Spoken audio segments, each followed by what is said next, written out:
I'm glad you brought that up because every time you bring that up, it brings a big smile to my face. And looking at Terry brings a big smile too because he was the one that delivered the news to me, and one of the best days of my career.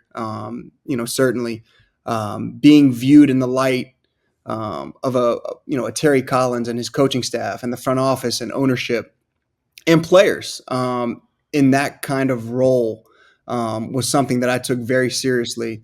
And to this day, I feel like one of the biggest honors that I've ever received. So, for to be viewed as a captain or a leader for the organization, for the city, for the fan base, for my fellow players, was incredibly amazing. And you could see by the smile that it's something that I cherish to this day.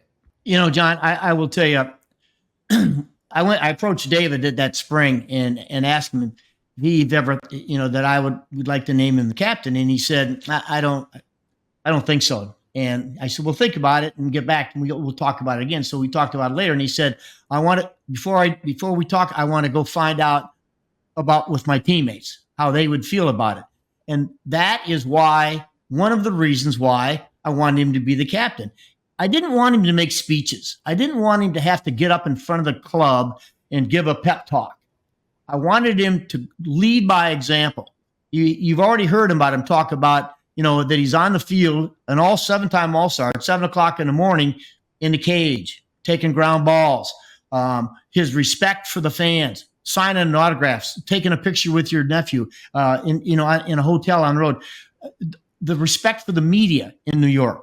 Always available. And there's a lot of places you won't find this, but in New York, you have to be in front of your locker when that game is over. This guy's in front of the locker.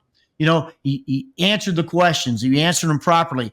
His respect for his teammates. I mean, all of those things are what, for me, is what leadership is. It isn't about how good a talker you are. It's about how you go about things. And, and I used to ask David, hey, can you talk to so-and-so? Because I thought his impact as a peer player had a lot more clout when he would talk to a player about an issue as opposed to the manager. The players get tired of hearing the manager talk. But when you have someone that locker next to you who's going through the same things you're going through, who's been through the same things you're going through, it means a lot more. And this guy never said no.